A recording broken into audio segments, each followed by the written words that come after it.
Baik, selamat siang dan salam pramuka. Baik, perkenalkan, nama saya Gilang Yoga Novansa Sirveva, tingkatan penegak Bantara. Saya Jennifer Visala Brigita Rumfan, tingkatan penegak Bantara. Baik, pada siang hari ini kami akan melakukan tugas menjelaskan sejarah pramuka dunia dan juga sejarah pramuka Indonesia.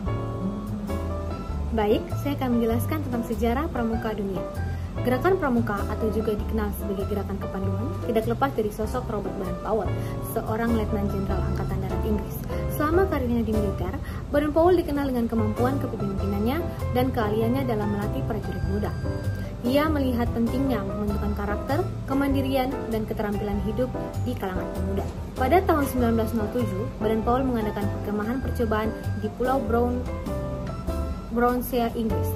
Ia mengumpulkan 20 anak laki-laki dari berbagai latar belakang dan melatih mereka dengan kegiatan-kegiatan di alam terbuka seperti perkemahan, jejak, observasi, dan pertolongan pertama. Perkemahan ini sangat sukses dan menjadi cikal bakal gerakan kepanduan. Melihat keberhasilan perkemahan di Pulau Brownsea, Baden-Powell kemudian menulis buku Scouting for Boys pada tahun 1998. Buku ini berisi panduan dan prinsip-prinsip kepanduan yang awalnya ditujukan untuk anak laki-laki.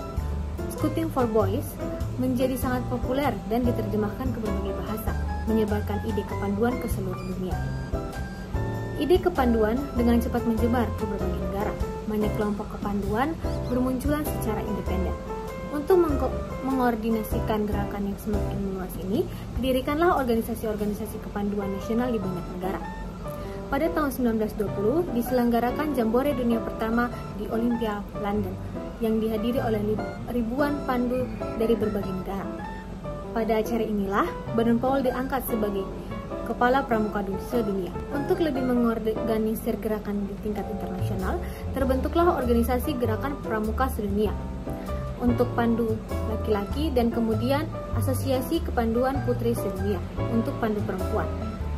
Sejak awal, pramuka menganut prinsip-prinsip universal seperti pendidikan non-formal, pengembangan karakter, pelayanan masyarakat, cinta alam, dan persaudaraan. Hingga saat ini, gerakan pramuka terus berkembang dan menjadi salah satu gerakan pramuka terbesar di dunia.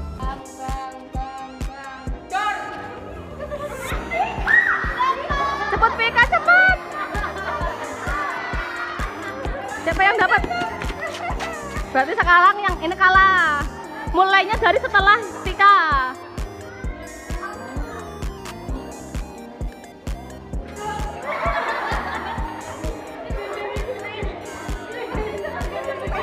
Oh, hati-hati maksudnya. Baik, di sini saya akan menjelaskan tentang sejarah pramuka Indonesia. Gerakan pramuka di Indonesia sebenarnya sudah ada jauh sebelum Indonesia merdeka. Awalnya, gerakan ini dibawa oleh Belanda ke Indonesia, dulu Hindia Belanda, dan dikenal dengan nama Netherlands Skate Padvinders Organization atau NPO. Pada tahun 1912, beberapa tahun kemudian, pada tahun 1916, namanya berubah menjadi Netherlands Indisert Padvinders Vereniging atau NIPV. Namun, gerakan kepanduan ini tidak hanya untuk anak-anak Belanda saja. Para tokoh nasional Indonesia melihat potensi besar dari gerakan kepanduan ini untuk membentuk karakter pemuda Indonesia. Akhirnya, muncullah organisasi kepanduan yang didirikan oleh bangsa Indonesia sendiri. Salah satu yang terkenal adalah Javanese Padvinders Organisasi yang didirikan oleh Pangeran Mangkunegara ke-7 pada tahun 1916. Pemerintah Belanda sempat melarang penggunaan istilah Padvinder untuk organisasi kepanduan milik pribumi. Oleh karena itu, Ki Hajar Agus Salim mengusulkan nama Pandu atau kepanduan sejak saat itu. Banyak organisasi kepanduan Indonesia yang menggunakan nama ini, seperti Jong Java Padvinder, Nationale Padvinder, dan lain-lain.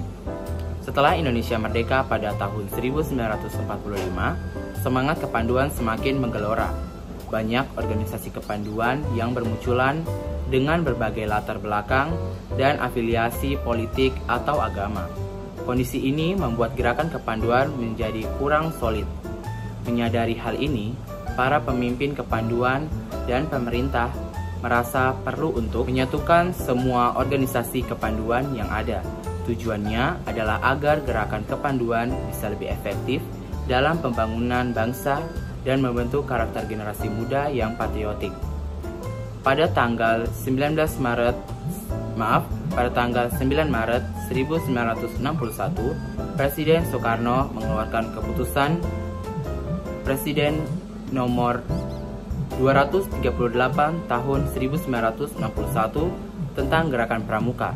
Tanggal ini kemudian diperingati sebagai Hari Tunas Gerakan Pramuka. Keputusan ini menjadi tonggak penting karena secara resmi melaborkan semua organisasi kepanduan menjadi satu-satunya wadah, yaitu Gerakan Pramuka.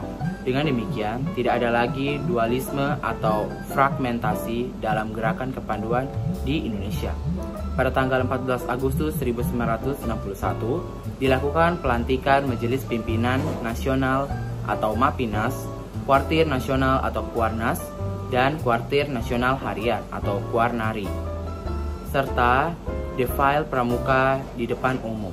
Tanggal inilah yang kemudian diperingati sebagai Hari Pramuka di Indonesia. Sejak saat itu, Gerakan Pramuka terus berkembang dan menjadi organisasi pendidikan non-formal yang sangat penting di Indonesia dengan prinsip dasar dan metode kepramukaan. Pramuka berupaya membentuk tunas-tunas bangsa menjadi pribadi yang beriman, bertakwa, berakhlak mulia, berjiwa patriotik, dan mampu berkontribusi bagi masyarakat. Sekian yang bisa saya sampaikan tentang sejarah Pramuka Indonesia. Sekian penjelasan singkat dari kami tentang sejarah Pramuka Dunia dan sejarah Pramuka Indonesia. Selamat siang dan salam Pramuka.